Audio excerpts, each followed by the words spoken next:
Жил бүрийн 5 дугаар сарын 2 дахь 7 хоногийг татвар төлөгчдийн өдрүүд болгон тэмдэглэдэг.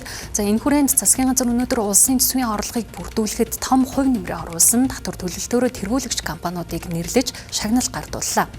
За тухайлбал Эрдэнэс тавталгын компани 2025 онд Монгол улсын төсөвт 1.6 их найд төгрөгийн татвар төлснөөр топ 10 компанийн нэгээр нэрлэгдлээ.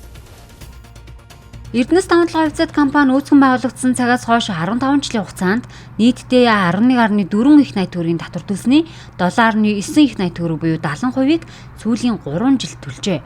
Тухайлбал 2023 онд 2.8 их найд, 2024 онд 3.5 их найд, 2025 онд 1.6 их найд төгрөгийн татвар хураамжийг улс орон нутгийн төсөвт төвлөрүүлж Монгол улсын хамгийн өндөр татвар төлөгчөөр 3 дахь жилдээ дараалан шалгарлаа.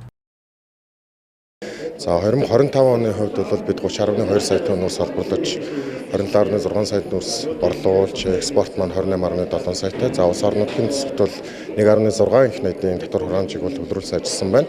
За 2025 онд Эрдэнэс тавталгын компанийн хувьд нэг онцлогтой жил байсан.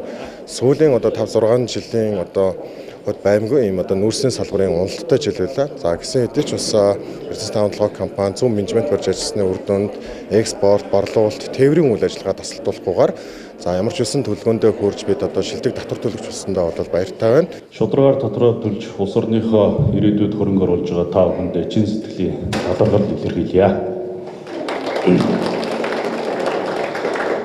Татвар төлөгч бүхэн улсын төсвийг бүрдүүлэгчдүүд үгүй Монгол улсын хөгжлийн тулгуур бодит үтгэгчд юм.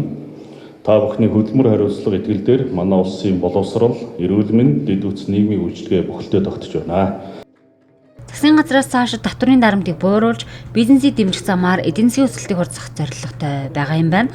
За гэвч шударга татврын тогтолцоо бий болохын тулд татврын ачааллыг тэгш хуваарлах, ил тод байдал хяналтыг сайжруулах шаардлагатай юм а.